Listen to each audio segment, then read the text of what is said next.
Indra Kesles Saudara, Bareskrim PPATK selidiki uang 78 miliar rupiah yang disembunyikan Indra di kripto.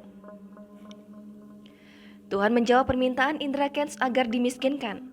Kini, polisi memburu aset senilai 78 miliar rupiah milik Indra Kents yang disembunyikannya. Tersangka kasus binomo Indra Kesuma alias Indra Kents diduga menyembunyikan asetnya dalam bentuk kripto. Dugaan itu muncul oleh salah satu akun Twitter bernama @anvi. Menanggapi hal itu, Kabag Penum Divisi Humas Polri Komisaris Besar Gatot Reply menyatakan bahwa penyidik bakal mendalami setiap informasi yang diterima dari masyarakat.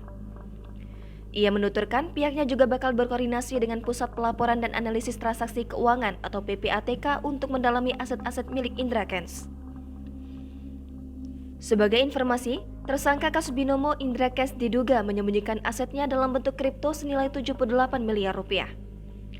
Hal itu terlihat dari adanya lonjakan tajam pada sebuah koin kripto yang terjadi pada 17 Maret lalu. Hal tersebut diungkap oleh salah satu akun Twitter bernama @anvi. Namun, dia tidak menyebut secara detail perihal pemilik koin kripto yang mengalami lonjakan tajam tersebut. Jangan lupa subscribe, share, komen, dan like ya.